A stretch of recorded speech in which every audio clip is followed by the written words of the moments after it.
Good morning, good afternoon, and good evening, and thank you for listening to the McJeffrey 500. It is the podcast where I count down my 500 favorite films and then make my friends watch them one movie at a time. It is November 20th, 2015. Back at the table, Mr. Scott. Good day to you. You started out introducing your show with the pure AM Gold radio voice, and you were just puking like a drive-time morning DJ. I know. By the end of it. I try to get into a character until I realize it's not that kind of show. I try to get into a character until I realize I have no character planned. It's Frisbee the Bean. Yeah, no.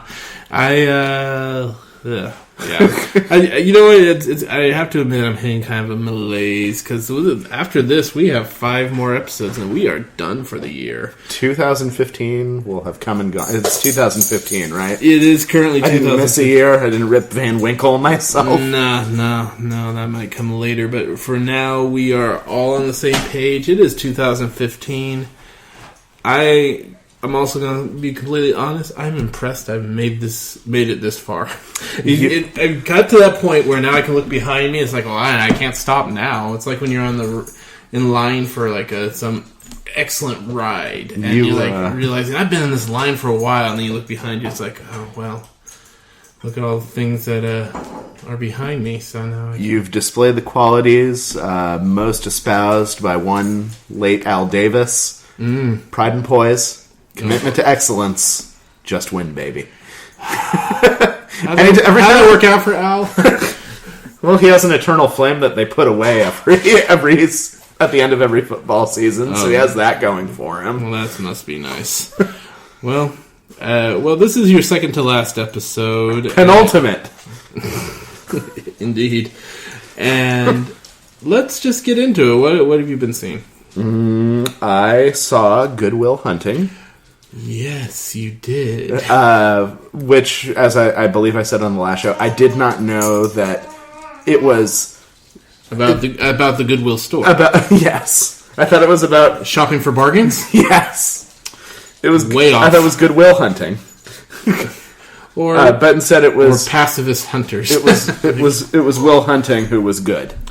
Yes, but it took him a while to get there. And the movie was better than I thought it was going to be. I thought it was going to be long, drawn out, and that it was going to be an emotional bring down. And I suppose the fact that Robin Williams was in it kind of helped that. Oh, Robin Williams is, in my opinion, not that he was necessarily the comic relief in the film. Well, if there was any, really. I mean, yeah, Affleck has a couple of scenes where he gets to play the not as smart friend. Yeah.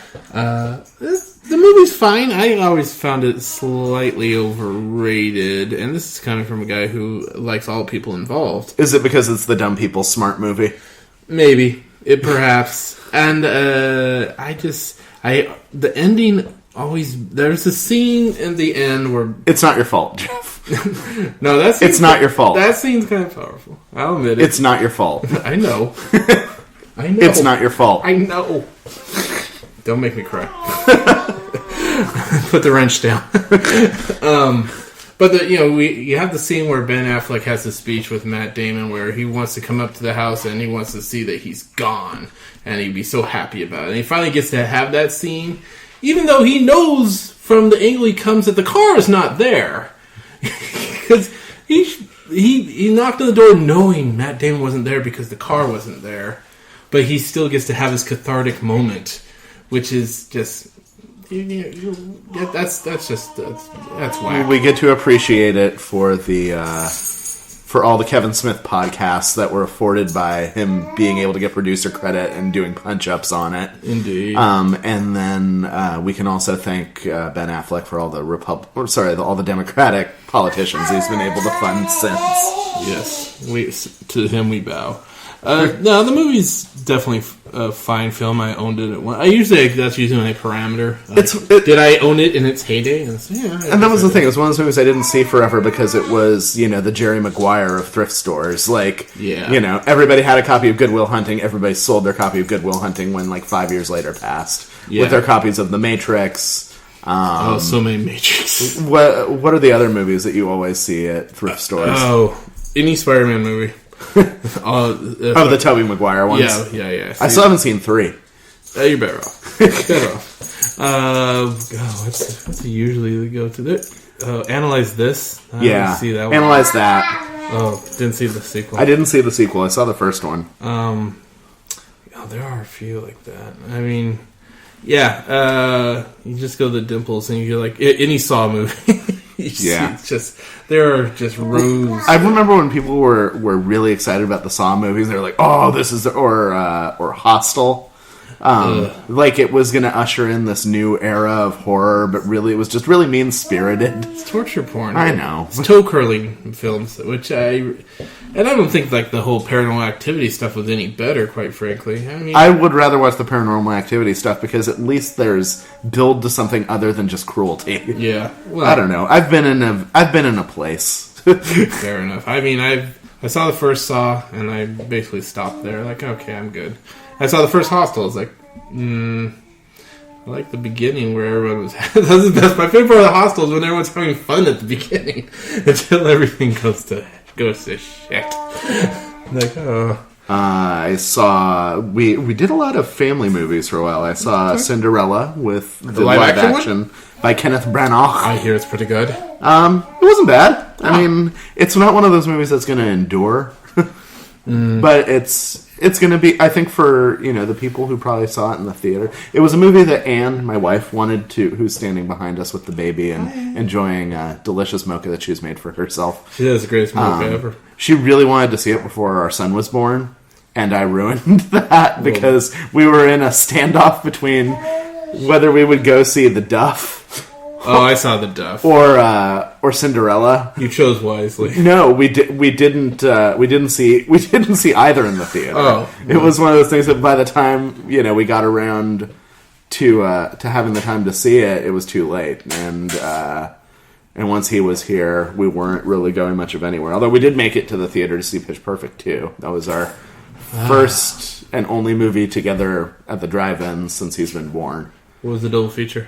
Oh yeah, it wasn't a double feature because it was the first week it was out. Oh, they don't double feature it up? Yeah, I think when it's like the new movie that everybody wants to see, they just give you one movie and tell you one to deal singular with it. Sensation. Yeah, and I think we actually ended up hanging around to the start of the movie the second time because I think it was a combination of waiting to leave along with taking care of stuff Ryan needed. So. Mm-hmm.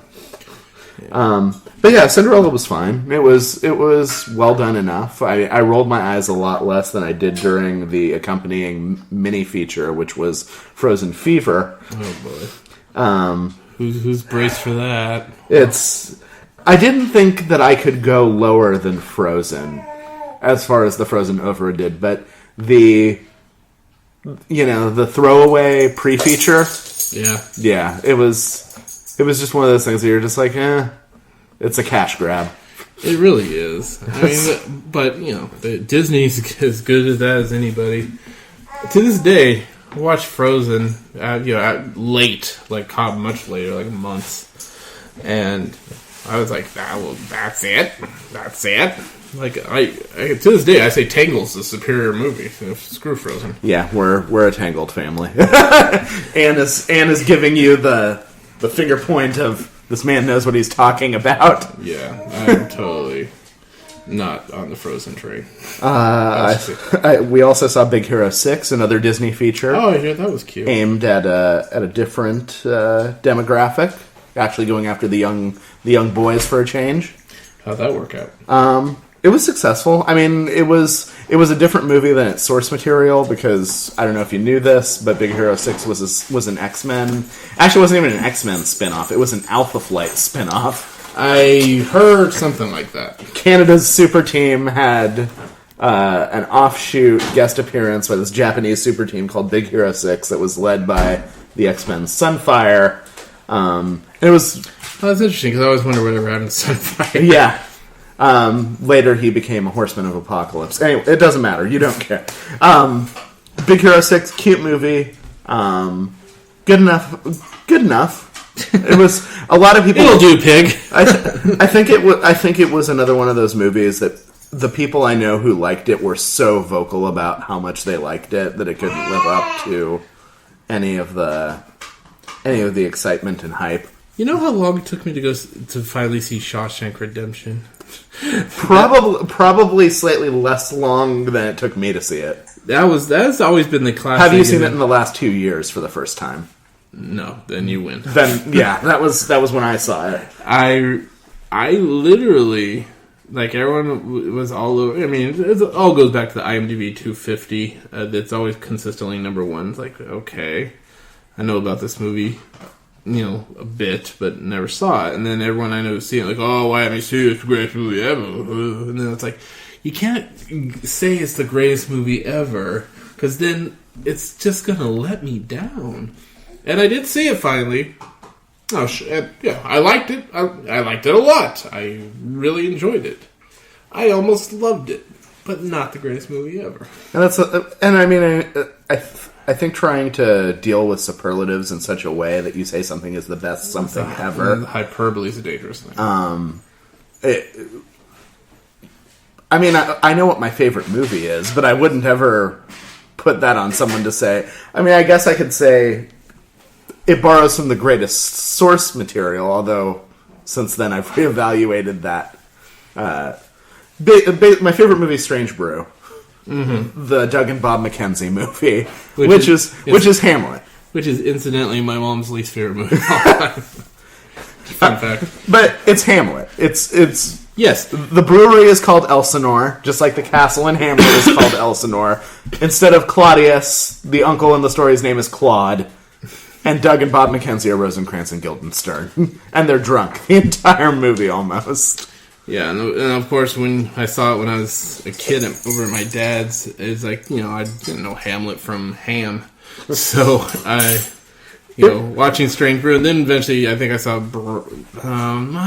Olivier's Hamlet before I saw the Brana version, and I still didn't put two and two together.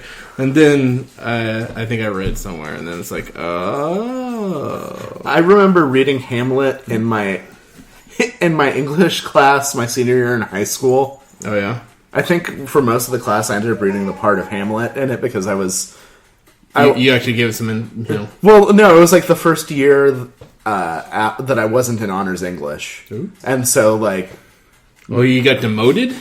It wasn't that I was demoted. I didn't try the year before in English. And so while everybody else in my honors English classes ended up in humanities because they really... understood and deeply connected with the symbolism of Nathaniel Hawthorne's Scarlet Letter. I was just like, you know what? Terrible movie. I don't like symbolism. I don't like... Not everything needs to be a Christ-like character. No. I know the Bible is a good book. Maybe even the good book. But...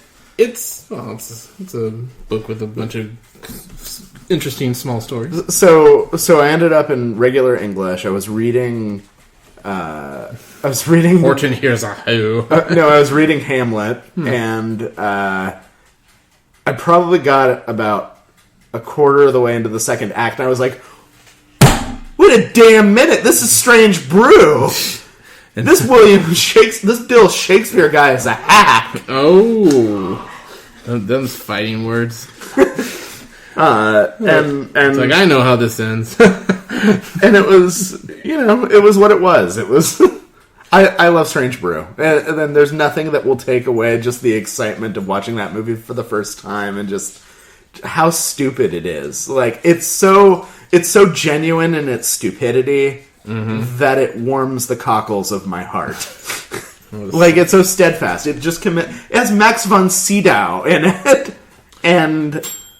That's a fun cast. There's, it just makes me so happy. It makes Ryan happy too. That's been, God, honestly, it's almost been 30 years since I saw it last, so I'm probably due to give it another go. I'll probably get more out of it. It's worth it. It's a journey. All right, let's have a Strange Brew night here soon. All right. Okay. What's next? The mini on that was Feast, which was story of love gained, lost, and the little dog that accompanies the whole story. It was a go for the emotions kind of tearjerker. Was it successful? It was cute. It was we were marks. We were the target audience. You involve dogs, babies, relationships, weddings, food. Like it has. We had Paul and Rob had this conversation. It's like the older we get, the more emotional I've gotten. Like I was singing along to Eminem's "Lose Yourself," and I started like kind of getting choked up because like, oh man, his life is hard. and you just feel the emotions. I get choked up when I hear the KVIE jingle that goes like, when they show what's up next and they play the little jingle. Yeah. That's enough to choke me up. Oh my! another one. "I Will Survive" by Gloria Gaynor. The hell that she's gone through to just get to the point where she's strong enough to just keep this man out of her life. I started singing that the other day, and I just started getting like usually a little emotional. I'm just thinking. Usually, the finale of any ABC Family like teen movie is enough to get the two of us. More me than her. Well, but anything with dogs in peril will get me. My Dog Skip's the only movie that make me cry twice in one showing. Like they got me once and they got me again. Like dang you. We went to IMAX, but me and a group of friends of mine and I went to go see Spectre. Oh, the James Bond. Possibly the final Daniel Craig installment of James Bond. I'm gonna guess yes. Kind of on a whimper though. It didn't. I don't have 20 James Bond films worth of investment in the franchise, so pretty much I think this is about as much as I've committed to any James Bond. I think this is the most of any of the Bonds I've seen consistently. Yeah. And it was fine. I mean, I found Javier Bardem's over-the-top villain character in Skyfall brought the movie down more than Christoph Waltz's Blofeld did. Sorry, spoilers. No, I get it. Well, I mean, just, I don't know if I mentioned this on the podcast, but I am not a Bond fan. But I'm also going on record saying I probably have not seen most of the Bond films. And I've seen more of the more recent. I've seen most of the Bronsons, and I've seen all but this last one of the Craigs. Charles Bronson's James Bond. Pierce Bronson? Did I say Bronson? You said Bronson, so Brosnan. Brosnan, Bronson's called the whole thing. The name is Bond. James Bond. Yeah. I didn't see Die Another Day, but I think I saw the other ones by Pierce. And I was just underwhelmed by all of them. I either disliked them all out, or I was just... They're forgettable. Even the ones that are considered good, like Casino Royale or Skyfall. I fell asleep in Skyfall. They're forgettable. I mean, here's the thing I like about them. They are the equivalent of a pulp book for movies. You read it, it's enough to entertain you while you watch it, and then you move on with your life. Fair enough. And I think that's... And I mean, that's, ostensibly what James Bond is as a character, at least in literature. He's not Tolstoy. He's... far from it. Maybe that's my problem. I need James Bond as told by Tolstoy. So it was, it ended up slightly above Big Hero 6 for me. All right. And then the last one I ended up seeing was on my lunch breaks. I had snuck in a viewing of Ant-Man. Oh, you got around to the Ant-Man. Feelings? And I liked it so much more than I expected to. I had zero expectations because Avengers Age of Ultron was such a letdown to me that saw Ant-Man and surprisingly loved it. Not as much as I love Guardians of the Galaxy, but Michael Pena is in it. And most of what I've seen him in has been like the who directed like Street Kings and End of Watch. Oh, well, End of Watch is a great movie. Yeah. I'd only seen him in those kinds of movies. Observe and Report. I hadn't... Oh, yeah, that's right. He was in Observe and Report. I totally forgot about that. And he was just perfect. He was perfect in it. I was worried about Michael Douglas because sometimes I feel that he can overact. It kind of lays on the smarm a bit. Evangeline Lilly didn't offend me completely. No. I still like her more from Lost than I do. I probably liked her more in The Hobbits than I did in this. Still like her from the Live Links commercials. Pick up the phone.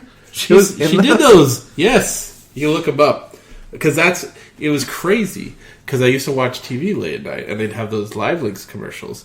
And she was this very, very attractive lady who's hanging on the couch in the shorts and a tank top, saying that she wants to talk to me. And I just realized, this chick's gorgeous. I'm not going to call this number, but it's going to be all dudes when I call. But and then I saw a commercial for Lost, and I'm like, that girl looks familiar.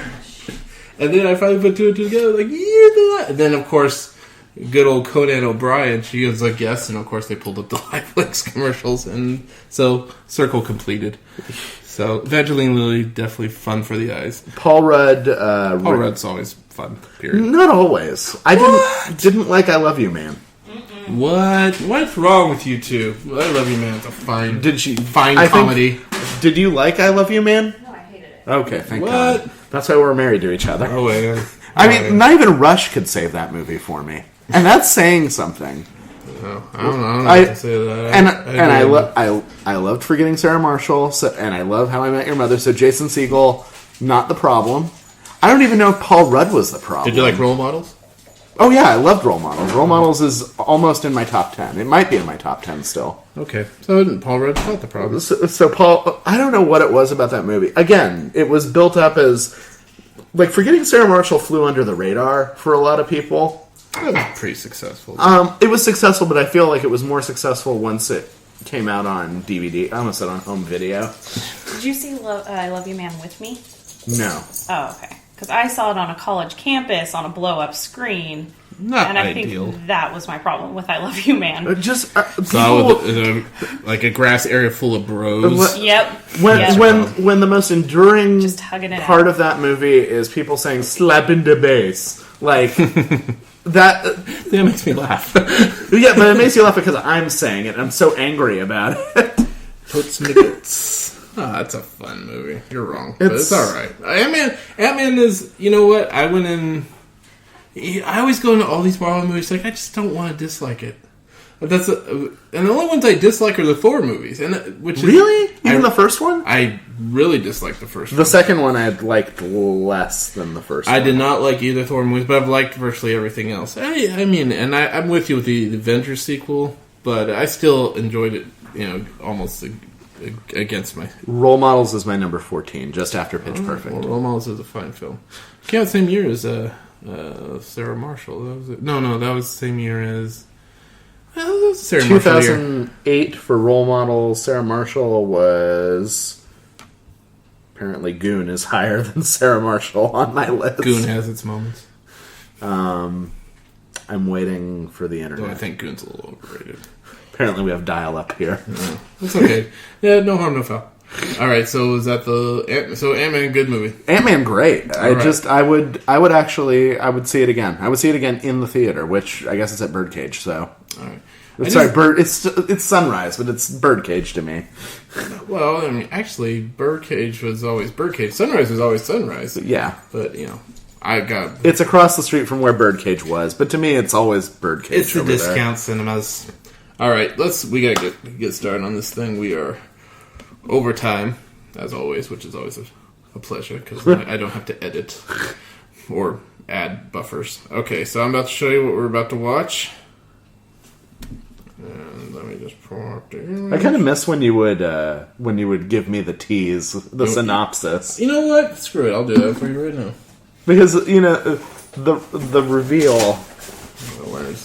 If I can find my movies, where did I put them? Forgetting Sarah Marshall, also 2008. All right, so I was right.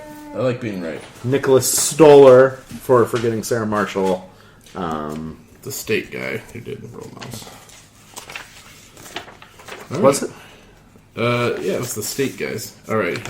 You know what? For old time's sake, here we go. David Wayne, you're right. Released in 1995. Maze is anticipating. Schoolgirl Shizuku Tsukishima, who has a passion for reading and hopes of becoming a writer, discovers that all the books she checks out of the library have been borrowed before by someone called Seiji Amasawa. Shizuku's curiosity soon gets the best of her, and she sets out to meet the person who shares her literary taste, which leads her to love and inspires her to pursue her dream in the charming animated tale, which is called... I don't know. Whisper of the Heart. I've never heard of it. Well, you're about It is Studio Ghibli? It is. So maybe Anne will enjoy this one. She may. Maybe Ryan will enjoy this one. He may. He loves people finding love. It is Friday night. Especially in Japan. All right. And on that note, we will be right back.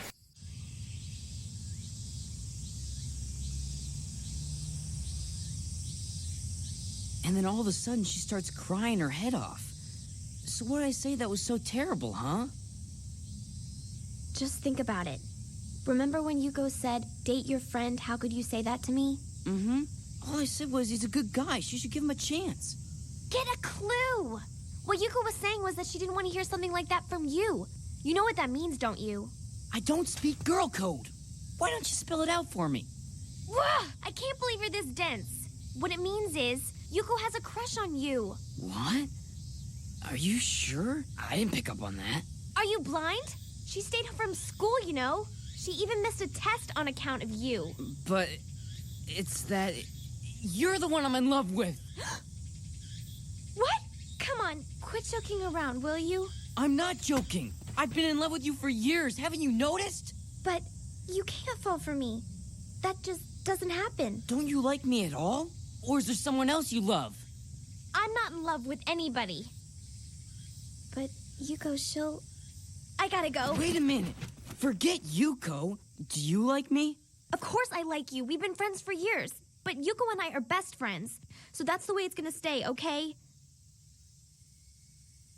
You understand? Or do I have to spell it out some more?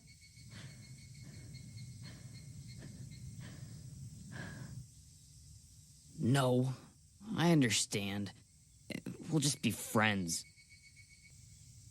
I'm sorry. I'll never mention it again. We have returned. We have finished Whisper of the Heart. The Studio Ghibli movie. I never thought that a Japanese movie could so accurately depict life in West Virginia. The Rocky Mountains, indeed. Yes, the Rocky Mountains of West Virginia. Rocky Mountains are on... I eventually need to get around to watching the subtitled version of this movie. All right, well, I'm kind of jumping ahead here, but let's just state that we officially watched the Walt Disney dubbed version. And with me with dubs and subtitles, generally I prefer watching foreign films with subtitles unless I always have three exceptions. The biggest one is animation doesn't bug me as much.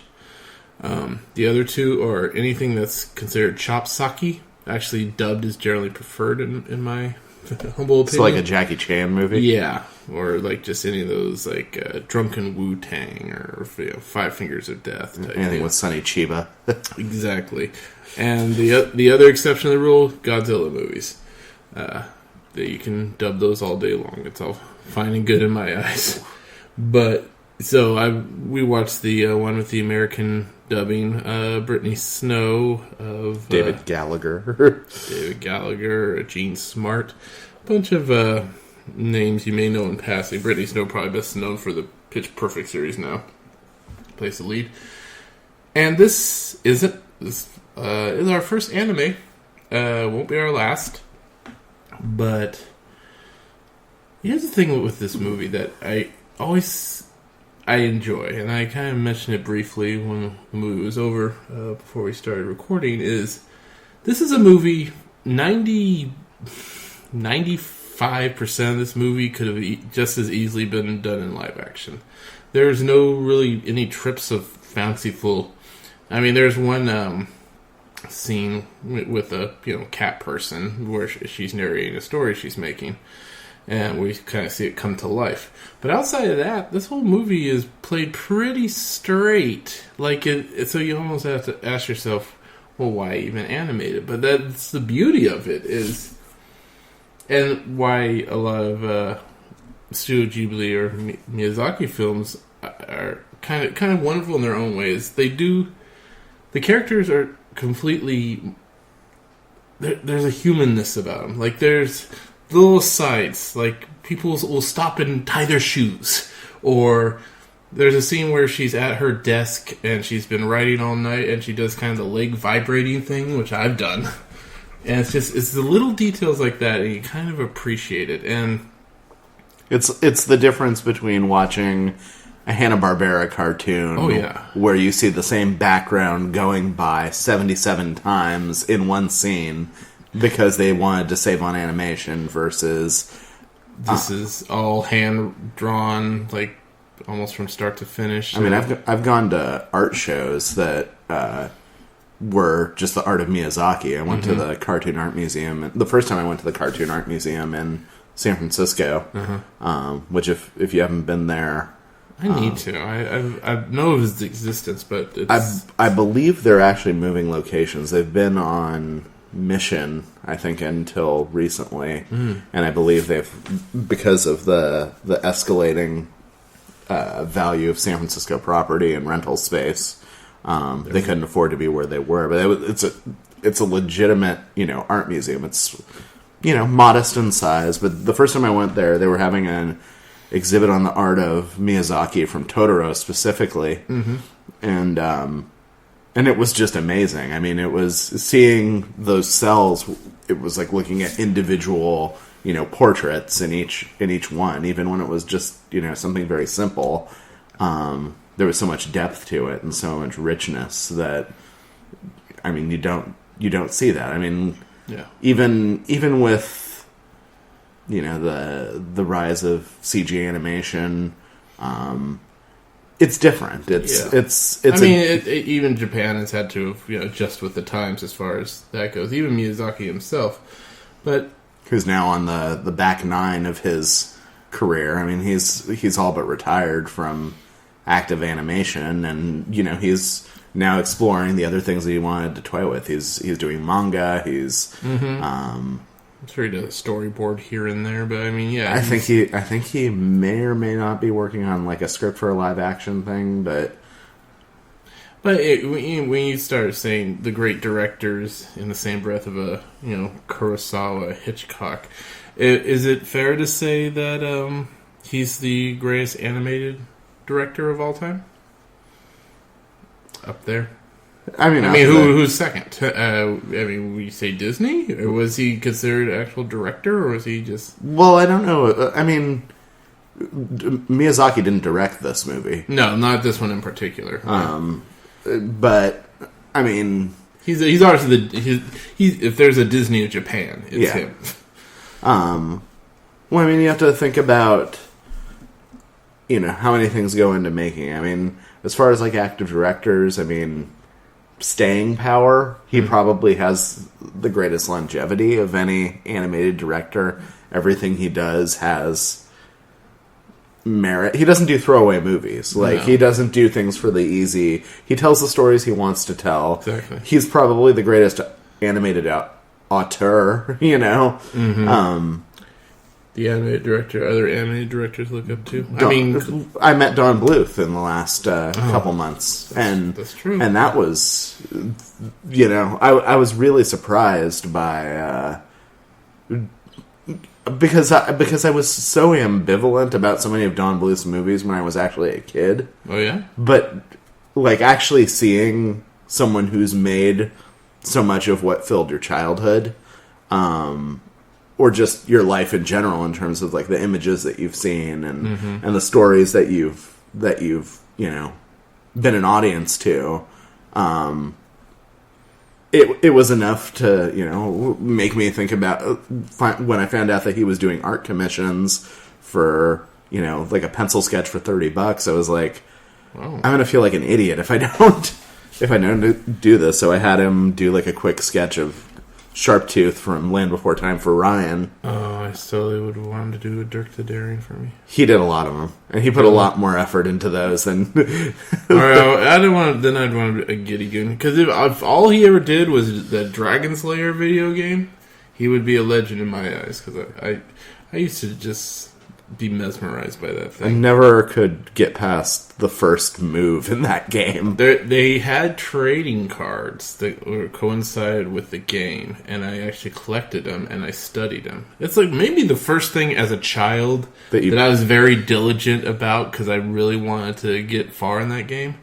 And maybe in the greatest, because that game used to be at the Roller King. I grew up in Roseville primarily, and I collected the cards. I studied the cards as much as I probably was 6 or now it's probably 7, as much as a 7-year-old person can, and get to go to Roller King like every other Saturday.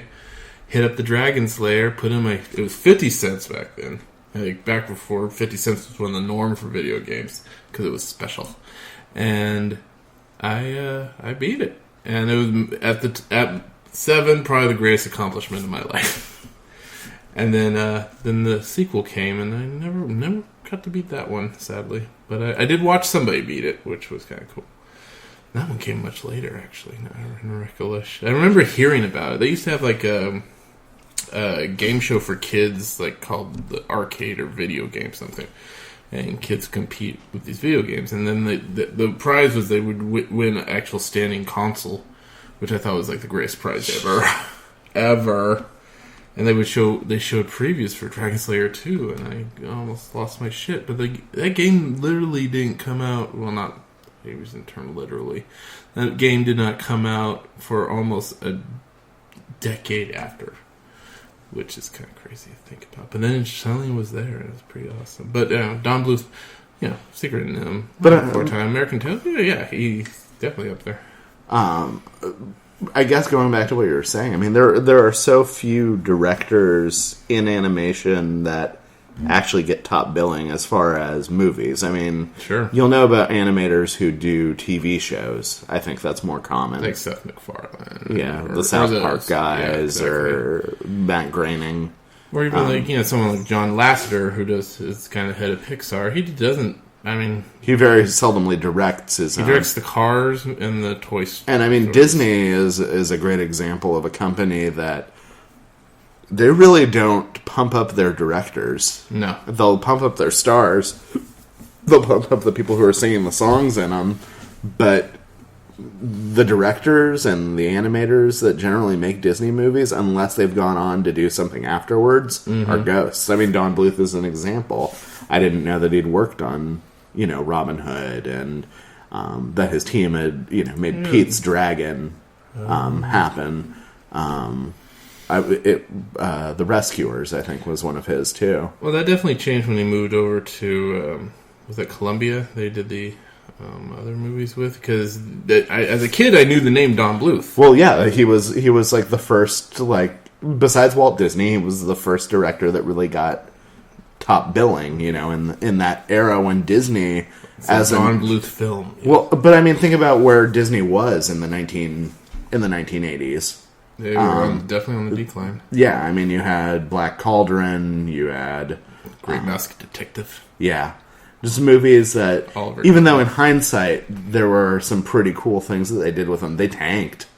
By and large, it wasn't until Little Mermaid that they really bounced back.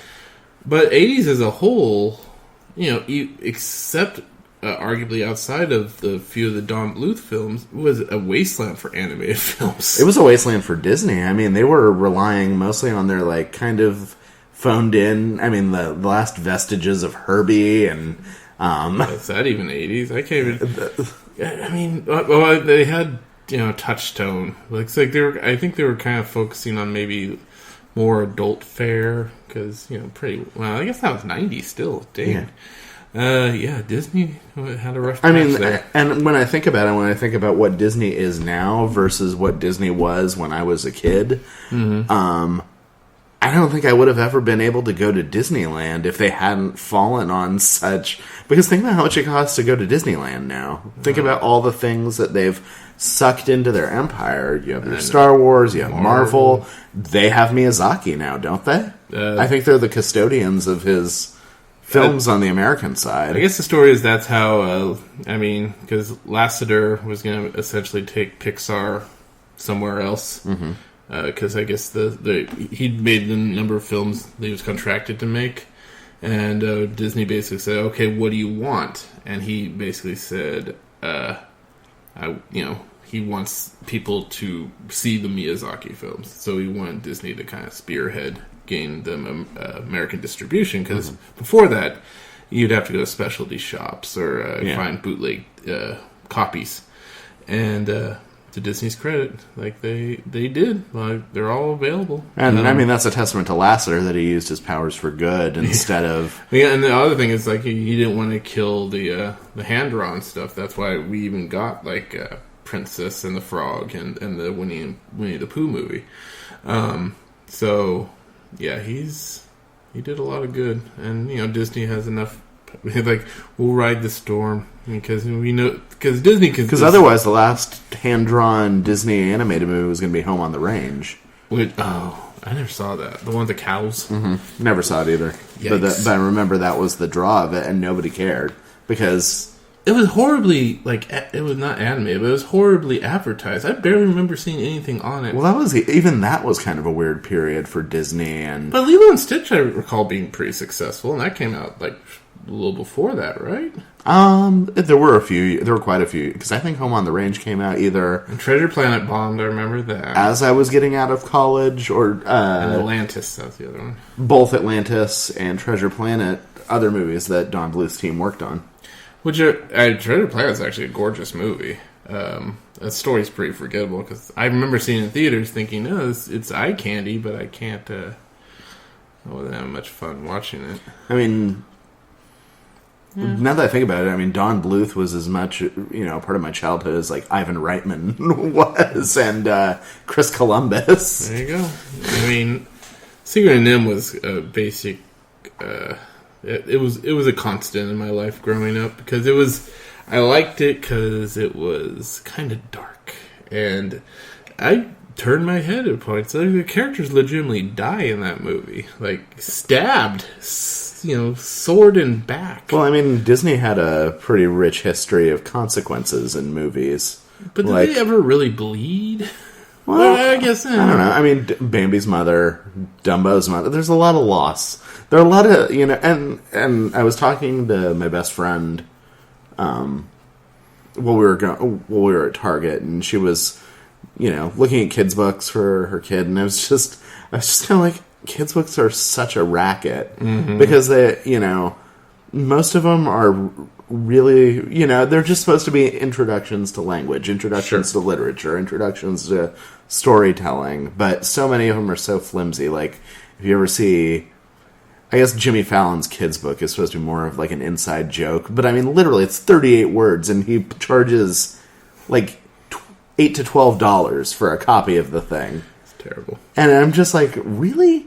Like, think about how much that is per word that you're getting, And I'm just like, it's a racket. Like, kids' books are generally, like, the ones that actually do tell more meaty of a story. There's always loss. There's always, the main character gets kicked around. Yeah, your Bridges of Terabithia, your just every now and then, Webs. How about they just go out to a park and have a nice lunch, and maybe they go a teddy bear picnic, if you will. Today is the day the teddy bears have their picnic. Oh, man, I'll see how this ends. Ends with pie. Maybe I don't know. There's a lot of negativity in the world that. I understand that you need to bring conflict in somehow, but sometimes the conflict doesn't need to be so terrible. Like, we left the sandwiches at home. We left the cake out in the rain. Yeah, but it's okay. We have granola bars. Thank God. But yeah, I totally get where you. And I liked this movie for that reason. That there were definite consequences. There were. People's actions had meaning. There were there were explanations of the consequences of people's actions in the movie. That the main character in it, she decides that she's going to focus on this one particular thing that she needs to do to the detriment of her studies, and her dad sits her down and says, listen, I'll back you up on this, but you have to understand that if you do this, this might happen. Yes. And and when you back up and you look at the story is very simple. Yeah. It's essentially... It's a very slow burn for a couple reasons. The sake of art, and because they have to, they don't have to, but they've chosen to stretch the story over, a couple hours. About an hour, 42-minute ride. It felt a lot longer. A lot of walking. There's a lot of walking. Yeah, and... Yeah, it's definitely leisurely paced especially for an animated film, because people are usually, conditioned to expect 90 minutes in and out, if not less. Miyazaki makes no promises as far as that go. He said, I believe Spirited Away is almost a cool 2 hours. Another movie I still haven't seen, I don't believe. It's a fine film, but I always say like that. And Steam Boy was one of his? Might be same studio, but not him. And I like Mononoke, and I do like Spirited Away, but they don't tend to be my favorite of his. I do Totoro. I adore that film. And there's some I haven't. I never saw Kiki's Delivery Service. I hear that's really good. Castle in the Sky. I hear good things about that. Never seen that one either. I did not like Ponyo. That was like the first one, and I was shocked because I expected to love it, but I did not. And The Secret World of Arrietty I actually really enjoyed. I liked that one. I liked Paprika. It was very weird, but... And I think that might have been a different studio, Paprika. As far as we're going to go anime, there's a lot of great anime. Tokyo Godfathers, I love. Grave of the Fireflies, I love. What was your first introduction to... Honestly, of anime? Aside from, like, shows here and there that I think... Well, I mean, even the shows. Ramna and a half, maybe. I mean, I guess you could say Speed Racer, technically. Yeah. But I never really, identified that as a Japanese show. I was surprised by the amount of stuff that was available. I mean, technically, Robotech was animated, or not? It's not Robotech. Oh, yeah, Voltron. Voltron was animated, and that was what I was trying to get. Voltron was animated in the same style. Yeah, Voltron always annoyed me because it was so predictable at the end.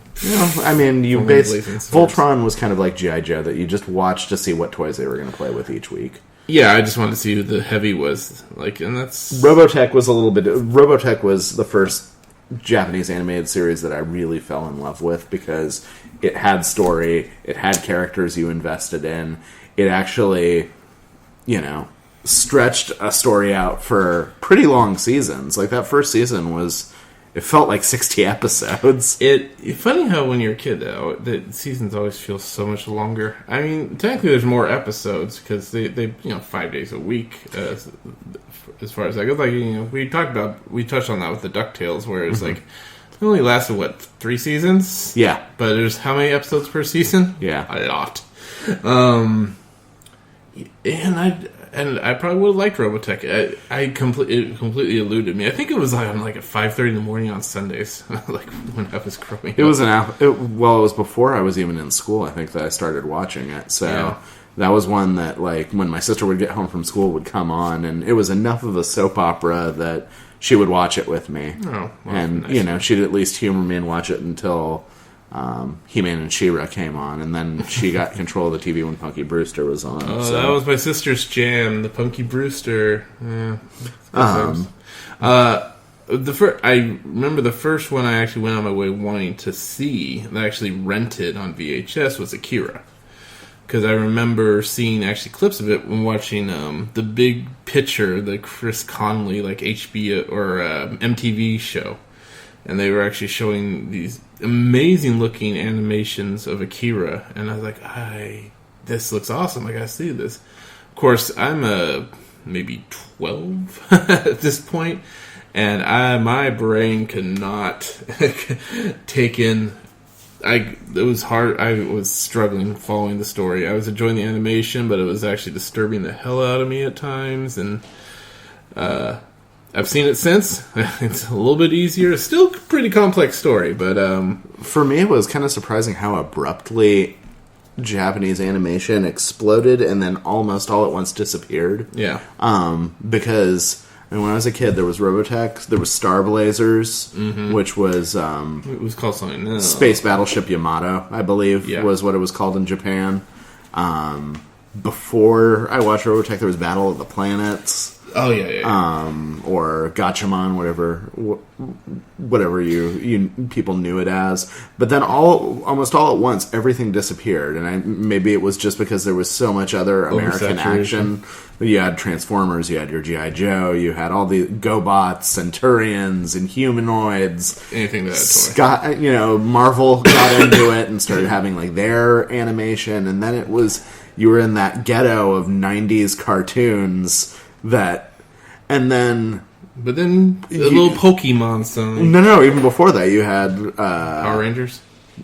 Well, that was live action. Yeah, they really count. I'm trying to think if it was Dragon Ball or Sailor Moon first. Was that even like a after school thing though, or was that like? Oh yeah, it was or Saturdays for Dragon Ball for us in the Bay Area. Okay. This was just regular Dragon Ball, and then we also got Ronin Warriors. And then it started creeping. I think Sailor Moon kind of busted the doors back open. And then you got Pokemon, Digimon, and everything going on. But I mean, I remember when I was in high school and maybe even a little bit in junior high. Like maybe because I was in the Bay Area and we had such a diverse community, a lot of Asian Americans that were in my schools. That people were so. People were constantly, like, when I was in high school, people would be like, oh, have you watched Neon Genesis Evangelion? Or have you watched Ninja Scroll? Or, all these other... Giant Robo. That was my jam. I think, high school is when I saw Ranma 1/2 for the first time. Yeah. And to the block... But, a lot of people... There were a lot of things that Blockbuster did wrong as a chain, but at least in the Bay Area, whoever was doing the buying for the Blockbuster video stores around us got a pretty diverse anime section roster beyond just having their obligatory copy of Akira or their copy of Ninja Scroll. They actually got like pretty decent stuff. I actually do recall the there was a decent sized anime section. I mean, because the stuff had to have rented well because it has its niche audience. Wasn't for me completely. I mean, because for me, it's just I saw Lane. That was another good one. But it was just there's a lack because either they're completely utterly humorless or they're just too goofy. It's hard to find the nice middle ground that I really take for granted how spoiled I was in San Jose because not only did we have Blockbuster in the video stores and TV stations as like either network or syndicated TV stations as sources of really cool animation and storytelling, but even our PBS station in San Jose, which I've found out since has been swallowed up by the bigger PBS station in San Francisco. When I was a kid, the PBS station, besides running, the blocks of British comedy, Sesame Street, and all the cooking shows, and Sit and Be Fit, of course. They, on Sunday nights, dedicated their TV lineup to both sci-fi and anime. So they started just showing, like, full series of... I watched Tenchi Muyo, I watched Urusei Yatsura, which was the anime that came before Ranma 1/2. They've showed all 3 seasons of Robotech, Key the Metal Idol, and they did at least a couple other series after that. I forget which ones they were. But before Cartoon Network got on board, I mean, they were a source of free anime and I taped them all off TV. So I remember like my junior or senior year in high school, one of the kids I went to elementary school with who in fifth grade, I accidentally gave a bloody nose to by hitting him with a Jake the Snake Roberts style DDT. Oh no! Did you swing the arm? I might have. I think I patted his back before I hit it. Oh, you had to do that. Adds to the impact. When I was like a junior or a senior in high school, he came to me and was like, "Dude, I want all those seasons of RoboTackle," and he paid me like $60 to dub him all these seasons onto VHS. Paid for the tapes and paid me $60 on top of it. Wow! So I mean, $60 in high school money was, might as well have been $1,000. Might as well have bought a car at that point. But it was just so cool, like, that there were people who cared enough about this stuff that, I mean, imagine trying to convince your, head of KVIE to put on anime for an hour on Sunday nights just because they knew that there were people that cared about it. Honestly, and I feel like that's what's missing a lot from like TV programming now, like especially KVIE. I mean, you're lucky if you can get like a half-hour British comedy now, let alone anything other than their and maybe that's an edict that's come on high from PBS as an entity that they want to have more stuff that's branded and consistent instead of having things that are regional and other than having the travel show or the but it's the way of the world. It's the public broadcast. I mean, if people are like, hey, we'll give you money, how about I could suddenly have a nosebleed, which is weird. I've never had with some napkins there. If you, I was gonna say, I think I'm.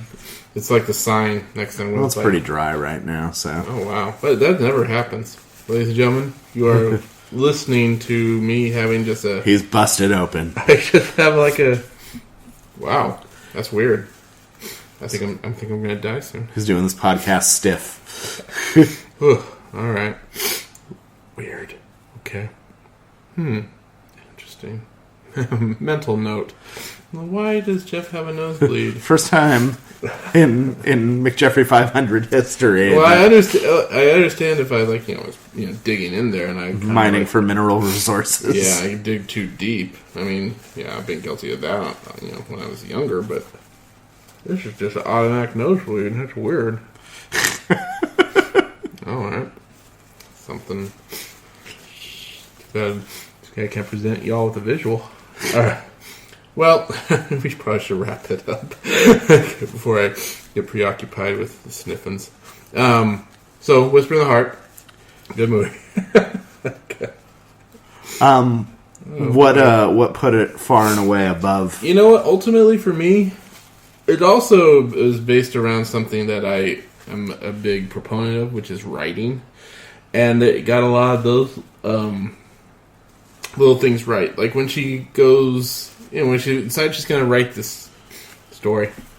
Maybe I should just keep it in my nose. I think usually what you do is you put pressure on the affected nostril and then lean forward. Okay, well that's not going to work for a podcast. Alright, so I'm just going to stick this up my nose. Okay. Soak that up. Alright. Yeah, that's a good look. Like when she goes and she decides she's going to write this story that she's going to put aside her studies so she can accomplish this thing, and it's not funny. It's keep going. It's all right. Okay, so she commits to writing. Yeah, when she goes back to the library, she starts kind of reading about actual the things she's writing on, which is actually an important thing. I used to kind of just dick around and write comic book stories, and we had a character who can conduct electricity. So I started reading about electricity. It's like, how does this actually work, and how would this manifest and make sense? So it's important to be knowledgeable or have a kind of a grasp of what you're writing about when you write, or at least have a. It's it's another thing that shows an example of the level of detail that they're putting into it. That it's almost like when people talk about actors who are doing exhibiting sense memory. Sure. That, like, if they're pretending that they're smoking a cigarette while they're talking, they remember to ash the cigarette as they're going along. Like, it's that kind of a thing. That, like, you don't just say, well, I'm going to be a writer, and then you show a montage of them writing. Like, instead, it's them doing the work, them doing, their diligence. I mean, and they, as storytellers, are doing their diligence by showing that it's not just... I guess that's, sometimes... It just doesn't just, I mean, for some people, it might just come out just right. But it's like the whole thing, like, you put all your heart and soul into something, and then someone tells you it's rough, and it's like confirming your worst fears type thing, like, but, it's constructive criticism, but you still don't want to hear it. It's crushing. I mean, I was like that. I was like, or when you just get excited about writing, it's the only thing you can think about, and you just got this story in your head, and it's like, I got to have this and this and this, and you could be up all night writing it. I miss that. I used to write a lot, so the movie kind of spoke to me a little bit. I found it pretty relatable during the heyday of my writing, but now I'm a podcaster, so it's a different thing altogether. I don't have to write nothing. It's weird for me. It's like I like to write, but I'm the biggest procrastinator. If I actually start writing, it's hard for me to stop, but it's the whole starting to write that is always been my bugaboo. Oh, sweet, sweet bugaboo. But yeah, so on that level, it kind of speaks to me. And what made it fall short of other movies? Well... Just that it's so ultimately simple, the slightness of the story. Ultimately, I mean, but there's not really any really big stakes in this movie. I mean, it's not curing cancer. No, not at all. I mean, it's a love story at the end of the day, a young love story. It's coming of age. It's a sweet story, and It's nice when coming of age isn't necessarily contingent upon the romance was secondary to them realizing what they needed to do to get. Yeah, at the end of the day, they're like, what? Let's go to high school. Yeah, and there's no real antagonist. They're all, it's people. It's real.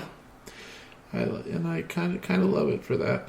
And then, like I said, I know it's leisurely paced, and I know that for an animated film, there's not a whole lot that seems to take quote unquote advantage of animation, but that's also kind of the charm of it for me. So when you speak of Miyazaki films, this one never people forget this one. I mean, this one I've never heard of before today. So, but and I'm glad that you put it on our. I mean, Anne watched it with us with Ryan, and Ryan fell asleep, and Anne really enjoyed it. I'm glad. I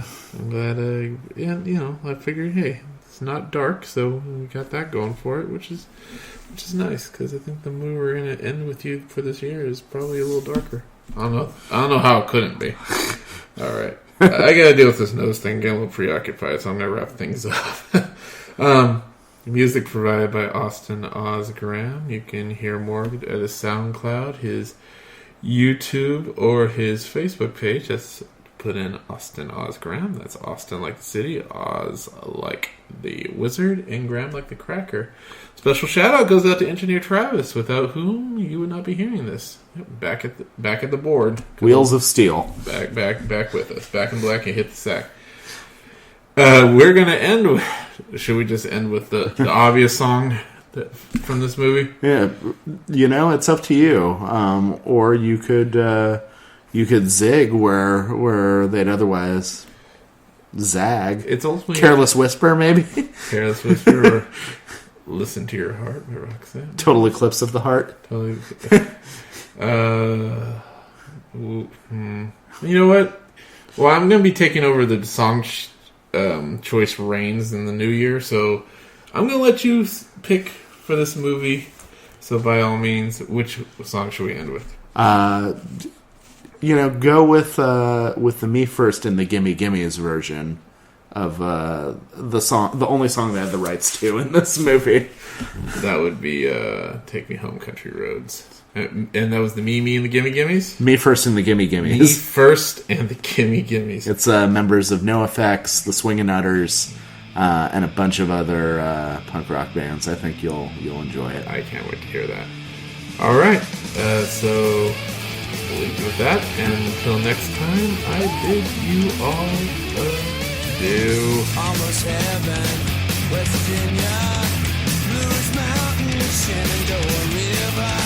Life is old there, older than the trees, younger than the mountains, growing like a breeze. Country road, take me home to the place I belong. West Virginia, Mountain Mama, take me home. Country roads, all my memories gather round her. Mine is lady, straight to blue water, dark and dusty, painted on the sky. Let the taste of moonshine, teardrop my country road. Take me home to the place where I belong. West Virginia, Mount Mama, take me home. Country road. I hear a voice in the morning now she calls me. Radio reminds me of my home far away. Driving down the road I get a feeling that I should have been home yesterday. Country road.